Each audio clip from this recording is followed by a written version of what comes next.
አሁን አራተኛው እሁድ ላይ ያለውን የቅዱስ ያሬድ መዝሙር በነገራችን ላይ መጻጉዕ ማለት ያው ከጾመ ድጓው የተወሰደ ስያሜ ነው። መጻጉዕ ማለት የታመመ በሽተኛ ጽኑ ሕማም ያለበት ማለት ነው። እና እንግዲህ እያንዳንዱ ሳምንት የራሱ የሆነ ስያሜ አለው። የመጀመሪያው ዘወረደ፣ ከዚያ ቅድስት፣ ከዚያ ምኵራብ፣ ከዚያ መጻጉዕ እያለ የሚቀጥሉት እንደዚሁ ስያሜ ያላቸው ማለት ነው። እና አሁን አራተኛው እሁድ ላይ ነው ያለነው። ይሄንን ቅዱስ ያሬድ በዚህ ቀን የዘመረውን ዝማሬ ያቀረበውን መዝሙር እንነጋገራለን። ያም መዝሙር ምን ይላል? አምላኩሰ ለአዳም ለዕረፍት ሠራ ሰንበተ ወይቤልዎ አይሁድ በኃይለ ሥልጣን ትገብር ዘንተ ወይቤሎሙ ኢየሱስ አነኒ እገብር አንትሙኒ እመኑ በግብሬ ወይቤሎሙ አነ ውእቱ እግዚአ ለሰንበት እግዚአ ለሰንበት ወልድ ዋሕድ ወውህድ እህድግ ኃጢአተ በዲበ እስበክ ገይዛነ ወክስት አይንተ ዕውራን አቡየ ፈንወኒ ይላል። እንግዲህ ትርጉሙ ምንድነው ስንል አምላኩሰ ለአዳም ለዕረፍት ሠራ ሰንበተ የአዳም ፈጣሪ የአዳም ጌታ ሰንበትን ለዕረፍት ፈጠረ እንድናርፍባት፣ በዚህ ዓለም ከድካመ ሥጋ በወዲያኛው ዓለም ከድካመ ነፍስ እንድናርፍባት ሰንበት ምክንያቷ የተፈጠረችበት ይህ ነው ይላል። እና በሰንበት ቀን ማረፍ ማለት በጎ ስራ መስራት ማለት ነው። በእግዚአብሔር ቤት ተገኝቶ ቃሉን መስማት፣ ከዓለም ተግባር ከዓለም ወጣ ውረድ ራስን ለየት አድርጎ ከእግዚአብሔር ጋር በጸሎት በምስጋና በዝማሬ በትምህርት መቆየት፣ ድሆችን መጎብኘት፣ የታመሙትን መጠየቅ፣ ከታሰሩት ሄዶ እነሱንም ማየት በበጎ አድራጎት ላይ መሰማራት ነው እንጂ ሰንበት ዝም ብሎ መቀመጥም አይደለም። እና ሰንበትን ለዕረፍት ሠራ ስንል ተግባረ ነፍስ የሚከናወንበት ስለሆነ ነው። እና ወይቤልዎ አይሁድ በኃይለ ሥልጣን ትገብር ዘንተ አይሁድ በማን ስልጣን ነው ይሄን የምታደርግ አሉት። አይሁድ ብዙ ጊዜ በሚሰራቸው ስራዎች ላይ ደንቃራ ለመሆን ይሞክሩ ነበር። ድውያን ሲፈወሱ ደስ አይሰኙም፣ ትምህርቱም አያስደስታቸውም። አንደኛ ሰንበትን ሻረ ብለው በዕለተ ሰንበት ድውይ ሲፈወስ ሲያዩ ሰንበት እንደተሻረ ሆነው ተቆርቋሪ መስለው ይቀርባሉና ይህንን የምታደርገው በማን ስልጣን ነው ብለው ሲጠይቁት እኔ ራሴን ስራ እሰራለሁ፣ ወይቤሎሙ ኢየሱስ አነኒ እገብር አንትሙኒ እመኑ በግብሬ፣ እኔ ስራዬን እሰራለሁ እናንተም ስራዬን አይታችሁ እመኑ። ስራዬን አይታችሁ የአምላክ ስራ ነው ካላችሁ እኔንም አምላክ ብላችሁ ተቀበሉ ማለት ነው። ምክንያቱም የእግዚአብሔር ስራ በምንም ምክንያት አይቆምም፣ ሊቆምም አይችልም። እግዚአብሔር ሁሌ ስራውን ይሰራል። ዝናማትን፣ ደመናትን፣ ክረምትን፣ በጋን፣ መያትን፣ ዝናማት ደመናት ይመላለሳሉ፣ ዝናማት ይወርዳሉ፣ መያት ይፈሳሉ፣ ክረምትና በጋ ቀንና ሌሊት ይፈራረቃሉ። ይሄ የእግዚአብሔር ስራ ነው። በየትኛውም ቀን ሊቆም የሚችል አይደለም። በዛውም ላይ እኔ የሰንበት ጌታ ነኝ፣ ሰንበትን አክብሩ ያልሁኝ እኔ ነኝ፣ በሰንበት ምን መሰራት እንዳለበት የማውቅም እኔ ነኝ እና እናንተ ልትከለክሉኝ እናንተ ልታስተምሩኝ አይገባም ሲል ነው ጌታችን። በስራዬን እሰራለሁ እናንተ በስራዬ እመኑ። በዚያውም ላይ የሰንበት ጌታዋ እኔ ነኝ ነው የሚለው። እውነት ነው። ሰንበትን አክብሩ ብሎ ያዘዘ እግዚአብሔር ነው። ሰንበትን እንድናከብር ደግሞ ማዘዙ ቀኑ የእግዚአብሔር አስራት ነው። 6 ቀን የተግባረ ሥጋ እናከናውናለን። በሰባተኛው ቀን ደግሞ በቤተ መቅደስ ተገኝተን የእግዚአብሔርን ቃል እንሰማለን፣ ከእግዚአብሔር ጋር እንገናኛለን። እና ይህንን አድርጉ ያልኋችሁ እኔ ነኝ። ስለዚህ ሰንበትን ከመከላከል ይልቅ የሰንበትን ባለቤት እኔ ቃሌን መጠበቅ መጀመሪያ ለእኔ ክብር መስጠት ይገባ ነበረ። ለሰንበት ክብር ከመቆርቆር እኔ እኮ የሰንበት ጌታዋ ነኝ ይላል። ከዚህ ቀጥሎ ደግሞ ወውህድ እህድግ ኃጢአተ በዲበ ምድር፣ በምድርም ኃጢአትን ለማስተስረይ ስልጣን አለኝ። እስብክ ገይዛነ ነፃነትን ማወጅ ወክስት አይንተ ዕውራን የዕውራኖችን አይን ማብራት ስልጣን አለኝ እና በስልጣን ያትግቡብኝ ነው የሚለው።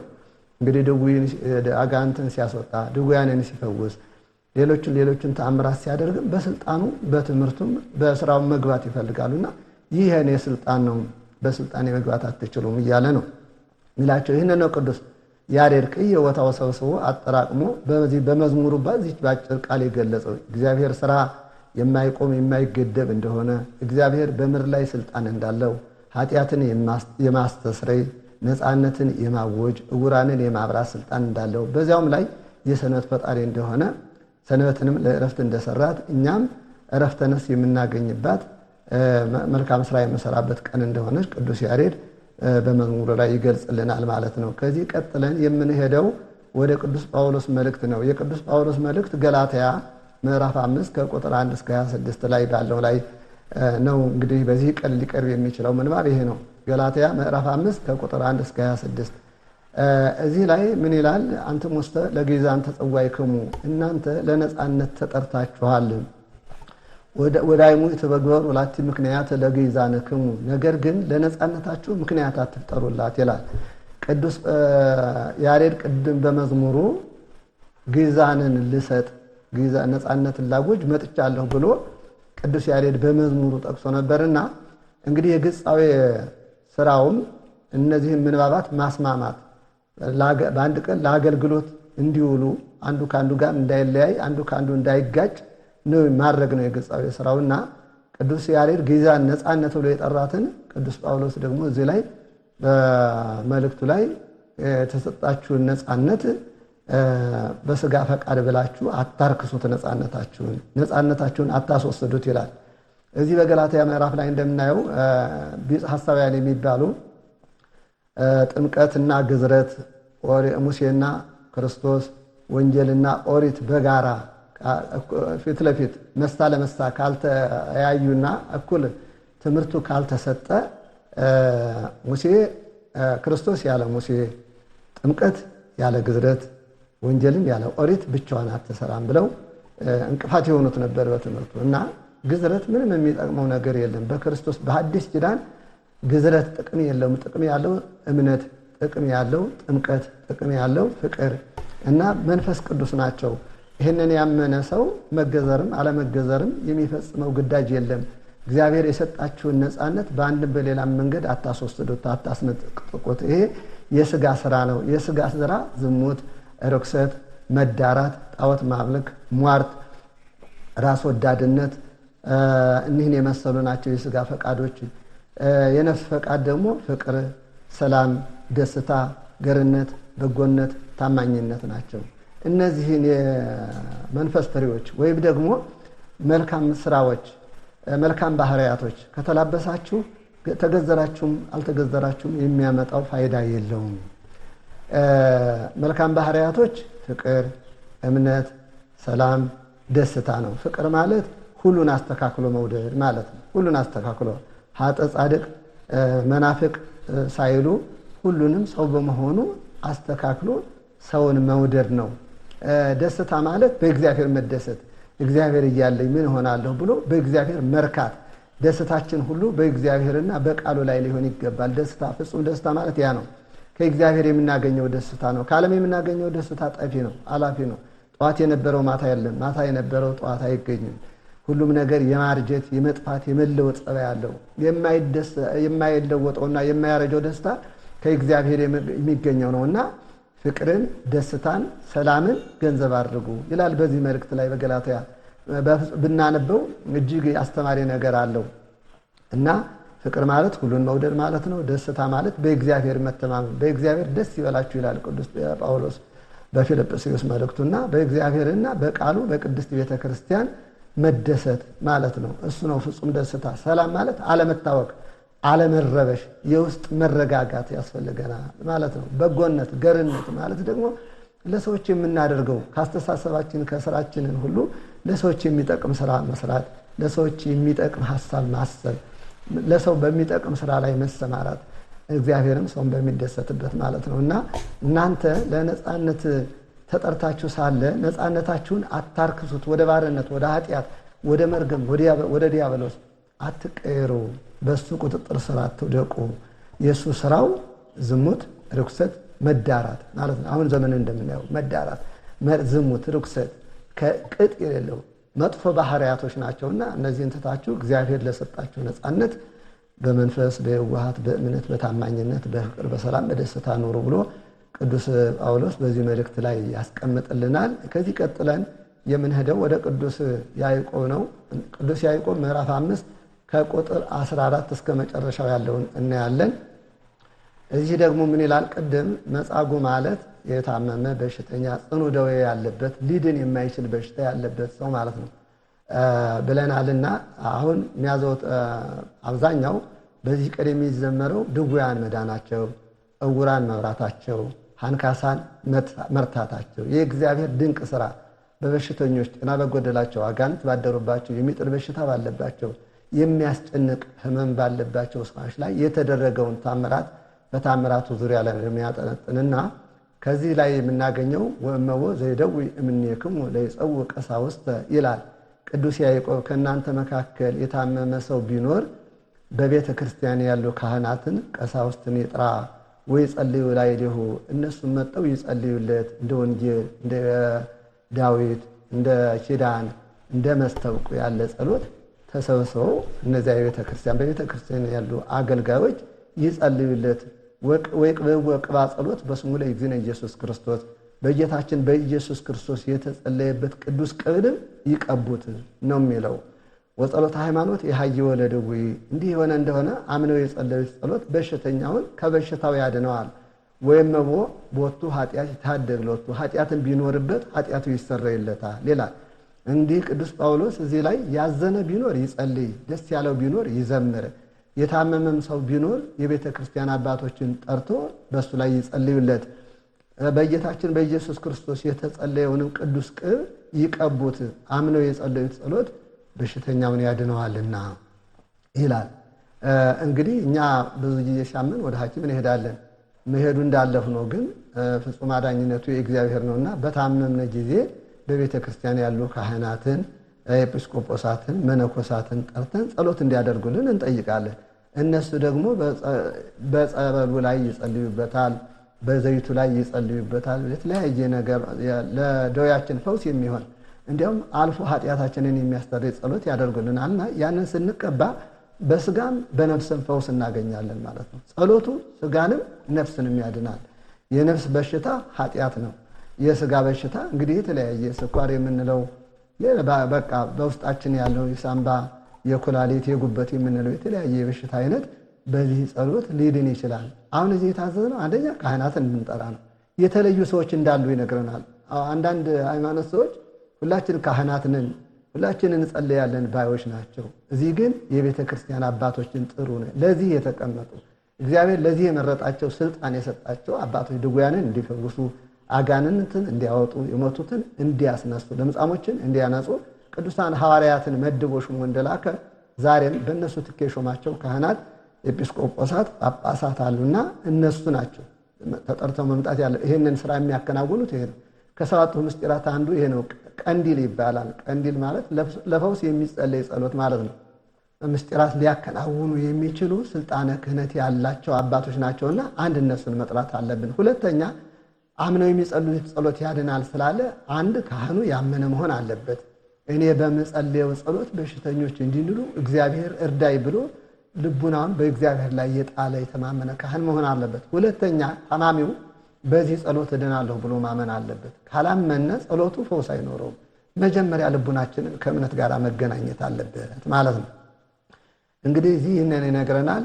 ይህንን አይተን እኛም እንደዚህ ጸበሉ መድኃኒት እንደሆነ ካህናት የጸለዩበት ጸበል እንደሚያድን ካህናት የጸለዩበት ዘይቱ ቅባ ቅዱሱ እንደሚፈውሰን መረጃውን ቅዱስ ያዕቆብ ጽፎልናል። ሌላውን አንበን እንረዳ። ከዚህ ቀጥሎ የምናሄደው ደግሞ ወደ ሐዋርያት ሥራ ምዕራፍ 3 ከቁጥር 1 እስከ 12 ባለው የሐዋርያት ሥራ ምዕራፍ 3 ከቁጥር 1 እስከ 12 ላይ ያለው ነው። እዚህ ላይ ምን ይላል? ወሃሎ አሃዱ ቢሲ ዘጽውር እገሪሁ ወከማሁ ተወልደ እምከርሰ እሙ፣ ከእናቱ ማህፀን ጀምሮ ሽባ ሆኖ የተወለደ አንድ ሰው ነበረ። ወይ ጸውርዎ ኩሉ ዕለተ ወያነብርዎ በውህተ ምኩራብ እንተ ስማ ኦርያ በምትባል ምኩራብ ደጃፍ እየተሸከሙ እያመጡ ያስቀምጡት ነበረ። ወሬዮሙ ለጴጥሮስ ወለያዕቆብ ይበው ምኩራብ፣ ያዕቆብና ጴጥሮስ ወደ ምኩራብ ሲገቡ አይቶ ወርቅ ገንዘብ እንዲሰጥ ምጽዋት እንዲሰጡት ለመናቸው ይላል። ቅዱስ ያዕቆብና ማነው ቅዱስ ዮሐንስና ቅዱስ ጴጥሮስ በዚህ ቀን ወደ ምኩራብ ለጸሎት በ9 ሰዓት ወጥተው ነበር። በዚያ ኦርያ በምትባል ምኩራብ ደጅ ወርቆ የሚለምን 40 ዘመን የኖረ መላ ሰውነቱ የደቀቀ ያለቀ ወገቡ የማይሰራ እግሩ እጁ የማይሰራ ቅልጥሙ የፈሰሰበት እግሩ የተጥመነመነበት ቅርጹ ያልተካከለ 50 ዓመት 40 ዓመት የኖረ በሽተኛ ነበር። እንግዲህ ይሄንን ነው እነሱ ለጸሎት ወደ ምኩራብ በሚሄዱበት ጊዜ እንደማንኛውም ሰው ምጽዋት ቢሰጡኝ ብሎ ምጽዋት እያለ ጠየቃቸው ይላል። እነሱም ከሄዱ በኋላ ዘወር ብለው ወደኛ ተመልከት አሉት። እሱ ወዲያውኑ እነሱ አልፈውኛል ብሎ ከኋላ የሚመጣውን ሰው ደግሞ እንዳያመልጠው ሌላውን እየጠየቀ ነበርና ከሄዱ በኋላ ዘወር ብለው ወደኛ ተመልከት አሉት። እሱም የተሻለ ምጽዋት ሊሰጡኝ ነው ሊያደርጉልኝ ነው ብሎ ፊቱን ወነጸረ ሀቢሆሙ ይላል ወደ እነሱ ዞረ። በዚህም ጊዜ ቅዱስ ጴጥሮስ ወይቤሎ ጴጥሮስ ወርቅሰ ወብሩር አልቤ ወርቅ ብር የለኝም ወእምዘቤ የስተሆበከ ካለኝ ግን እሰጥሃለሁ አለው። እውነቱን ነው። ቅዱስ ጴጥሮስ ምንም ይዞ አልወጣም። ሀደግነ ኩሎ ተሎናከ ይላል። ሁሉንም ጥለን ተከተለንሃል ነው ያለው። ወደ ጌታ ሲመጡ አንጠልጥለውት የመጡ አንድም ነገር የላቸውም። እነሱ የተለመኑት የሌላቸውን ነው። ግን ከነሱ ያላቸው ደግሞ እግዚአብሔር የሰጣቸው ሀብተ ፈውስ አለ። ኃጢአት የሚያስተሰርዩበት ክህነት አላቸው። አጋንንትን የሚያባርሩበት፣ ለምጻሞችን የሚያነጹበት፣ ጎባጣዎችን የሚያቀኑበት ስልጣን አላቸው እና ካለኝ እሰጥሃለሁ አካፍልሃለሁ ነው ያለው። ቅዱሳን አላቸው። እግዚአብሔር ቢያደርግልህ ብለው አይደለም። እግዚአብሔር የሰጣቸው ከጉያቸው ያለ ከነሱ በአእምሯቸው በህሊናቸው በስልጣናቸው ውስጥ ያለ የሚያደርጉት መልካም ስራ አለና ካለኝ እሰጥሃለሁ ነው ያለው። ለዚህ ነው ቅዱሳን ለሰው ልጆች አስፈላጊ ናቸው ምንለው ከዚህ ተነስተን ነው። ካለኝ እሰጥሃለሁ ወይ ወሎ ናሁ በስሙ ለኢየሱስ ክርስቶስ ተነስ ወሁር በኢየሱስ ክርስቶስ ስም ተነስተህ ሂድ ብሎ ቀኝ እጁን ያዘው። ቀኙን እጁን ይዞ ወተንሳአ ሶቢሃ ይላል። በያዘው ጊዜ ምንም ሳያቅማማ ብድግ ብሎ ቆመ። እንዲህ አይነት ስራ ሞክሩት አያውቅም። ተሸክመው አምጥተው ነው ምኩራቡ ደጅ ላይ ይጥሉት የነበረ እንጂ መቆምን አያውቅም። ቀጥሎ መቆምን መራመድን አይቶት አያውቅም። እጁን ሲይዘው ብድግ ብሎ ቆመ። ወዲያውኑ መራመድ ጀመረ ይላል። እግሩ ጸናለት፣ ወገቡ ቀናለት። የሚገርም ነው። እንግዲህ ያ ቅልጥሙ የፈሰሰበት የተጥመነመነው ሰውነቱ የተጣመመው ወገቡ ቀንቶለት እግሩ ጸንቶለት መቆሚያ መደገፊያ ሳይዝ ቀጥ ብሎ ቆሞ ወሆረን ዘይሰግር ይላል። ወሆረ ምስሊሁም ዘይሰግር ከነሱ ጋራ እየተራመደ እነሱ የሚራመዱትን እነሱ የሚወጡትን እየወጣ አብሯቸው ወደ ምኩራብ ገብቶ ከቤተ እግዚአብሔር ሲደርስ እግዚአብሔርን አመሰገነ። ከዚህ ዕለት ያደረስከኝ ከበሽታዬ ያዳነኝ ብሎ እግዚአብሔርን አመሰገነ ይላል። እንግዲህ ቅዱሳን እኔን ያህል ክብር አላቸው። በደቂቃ ይህንን በሽተኛ 40 ዓመት የኖረ በሽተኛ ምንም ሙሉ ጤና የሌለው ይደናል ተብሎ የማይታሰውን ከሰው ህሊና ከሰው አቅም በላይ የሆነውን ቅዱሳን በተሰጣቸው ክብርና ጸጋ እንዲህ አይነት ፈውስ ሲሰጡት እናያለን። ስለዚህ ከዚህ መማር ይገባናል። ለቅዱሳንም ክብርና እውቅና ልንሰጥ ይገባናል ማለት ነው። ከዚህ ቀጥለን የምንሄደው ወደ ዳዊት ነው። ዳዊት ምን ይላል? እግዚአብሔር የረዳው እስታራተ ህማሙ ወይ መይጥሎቱ ኩሎ ምስካቢሁ እምደውየሁ አንሰ እቤ እግዚኦ ተሳሃለኒ መዝሙር 40 ቁጥር 3 ላይ ነው። እግዚአብሔር የረዳው እስታራተ ህማሙ። ይህንን ዲያቆኑ ዘምሮልን እንመለሳለን። እግዚአብሔር ይረዳው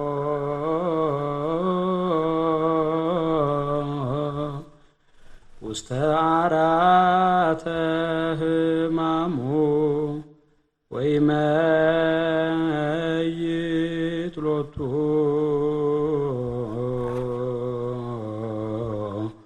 ኩሎ ምስካቤሁ እምደዌሁ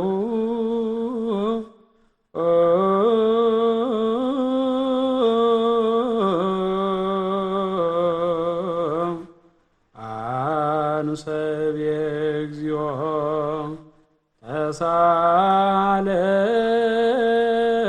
ተሳለኒ። ለዲያቆኑ ቃለ ሕይወት ያሰማልን። እግዚአብሔር የረዳው እስታራተ ህማሙ ማለት አንድን በሽተኛ በተኛበት አልጋ ላይ እግዚአብሔር ይረዳዋል፣ ይደግፈዋል። እርዳኝ፣ ደግፈኝ፣ አድነኝ ብሎ ከለመነ ከተኛበት አልጋ ነው እግዚአብሔር ሄዶ የሚረዳው።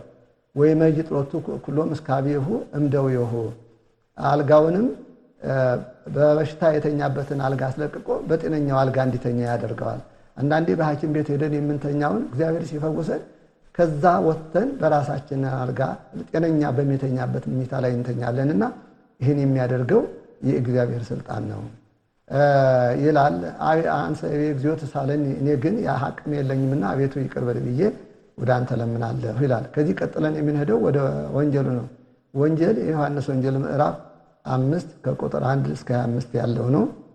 እዚህ ላይ እንግዲህ በጌታችን ኢየሱስ ክርስቶስ ለበዓለ ፋሲካ ወደ ኢየሩሳሌም እንደወጣ በኢየሩሳሌም ደግሞ ብዙ በሽተኞች የሚጠመቁባት ኩሬ ነገር እንደነበረች ያቺ ኩሬ 5 እርከን እንደነበራት በዚያችም 5 እርከን 5 በሽተኞች እንደሚተኙባት ይነግረናል።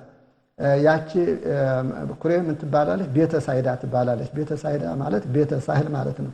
ወደኛ ሲተረጎም የይቅርታ ቤት፣ እግዚአብሔር ለበሽተኞች ይቅርታ የሚያደርግባቸው። እዚያ የሚተኙት አይነ ስውራኖች፣ አካለ ስንኩላኖች፣ እግራቸው የደረቀ የሰለለ እንዲሁም ሰውነታቸው የተደበለበለ እንዲህ አይነት በሽተኞች እዚያ ይተኙ ነበር። የሚተኙበት ምክንያት ምንድነው ሲባል አንዳንዴ መልአከ እግዚአብሔር ወርዶ ውሃውን ያነዋውጠው ነበር። በዚህን ጊዜ አንድ በሽተኛ ቀድሞ ሲወርድ ተጠምቆ ከደዌው ይፈወሳል፣ ሁለተኛ አይድንም ነበር። ስለዚህ ቀድሞ ወርዶ ከዛ መልአክ ከባረከው ከቀደሰው ውሃ ለመጠመቅ ነበር ደጅ የሚጸኑት የነበረ። እንግዲህ እነዚህ 5ቱ መደቦች 5ቱን አዕማደ ምስጢር ይወክላሉ። 5ቱ በሽተኞች 5ቱን የምእመናን ክፍል ይወክላሉ። 5ቱ የምእመናን ክፍሎች አይሩግ፣ ወራዙት እንዲሁም አንስት፣ ካህናትና መነኮሳት ናቸው። አይሩግ ማለት ሽማግሎች፣ ወራዙት ማለት ወጣቶች፣ አንስት ማለት ሴቶች፣ ካህናት ማለት የቤተ መቅደስ አገልጋዮች፣ መነኮሳት ደግሞ በመንኩስና ሕይወት የሚኖሩ ናቸው። እነዛ ናቸው እና እነዚህ ሁሉ የራሳቸው የሆነ ፈተና አለባቸው። አይሩግ የገንዘብ ፍቅር አለባቸው፣ ሽማግሎች ማለት ነው። ወጣቶች የዝሙት ፍቅር አለባቸው። ሴቶች የትውዝፍት ፍቅር አለባቸው፣ ጌጥ ማለት ነው። መነኮሳት ደግሞ በሰዓቱ ምግብ ስለማያገኙ በስስት ጦር ይዋጋቸዋል ሰይጣን። ካህናት ትዕቢት አለባቸው። በትዕቢት የሚቃወማቸውን ሰይጣን በጥምቀት በገንዘብ ፍቅር የሚቃወማቸውን ሰይጣን በጥምቀት ይድናሉ፣ ይፈወሳሉ ሲል እዚህ ላይ ያስቀምጠናልና ይህንን ይወክላሉ ማለት ነው። ከዚህ ቀጥሎ የምናገኘው አንድ በሽተኛ ነበረ 38 ዓመት እዛው ደጅ እየጸና እዛው ወድቆ የውሃውን መነዋወጥ የሚጠብቅ ሰው ነበር። ጌታችን ኢየሱስ ክርስቶስ በዚያ ሲያልፋየውና በዚህ ሰው ደዌ ጸንቶበታል፣ ደዌ ዘግይቶበታል ብሎ ልትድን ትወዳለህ ብሎ ጠየቀው። አሁን ልድን እወድ ነበር፣ ነገር ግን ዳሩ ምን ይሆናል? ሰው የለኝ። ውሃው በተነዋወጠ ጊዜ ቀድሞ ወደ ውሃው የሚጨምረኝ ሰው የለኝም። እኔ ማዝግሜ እወርዳለሁ እስክል ድረስ ሌሎች ቀድሞኝ ይወርዳሉ። በዚህ ምክንያት ሰው በማጣቴ እዚህ ወድቄ እኖራለሁኝ አለው። ጌታችን ኢየሱስ ክርስቶስን ተነስተህ አልጋህን ተሸክመህ ሂድ አለው። ወዲያውኑ ፈጥኖ ተነስቶ አልጋውን ተሸክሞ ወደ ቤቱ ሄደ ይለናል። እንግዲህ አንደኛ ፈቃዱን ጠይቋል ጌታችን ኢየሱስ ክርስቶስ። ሁለተኛ ዘመን የበዛ በሽታም ቢሆን ከእግዚአብሔር ቁጥጥር ውጭ አለመሆኑን፣ እግዚአብሔር በደዌያት ላይ በአጋንንት ላይ በተፈጥሮ በነፋሱ በአውሎ ነፋሱ ላይ ስልጣን እንዳለው ይነግረናል። ከዚህ በላይ ለማብራራት ጊዜ ስለሌለን እናንተው ባላችሁበት እንድታነቡት መልእክቴን አስተላልፋለሁኝ።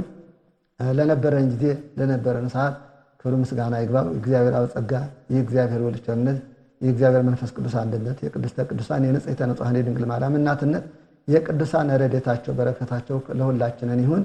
ወስብሐት ለእግዚአብሔር።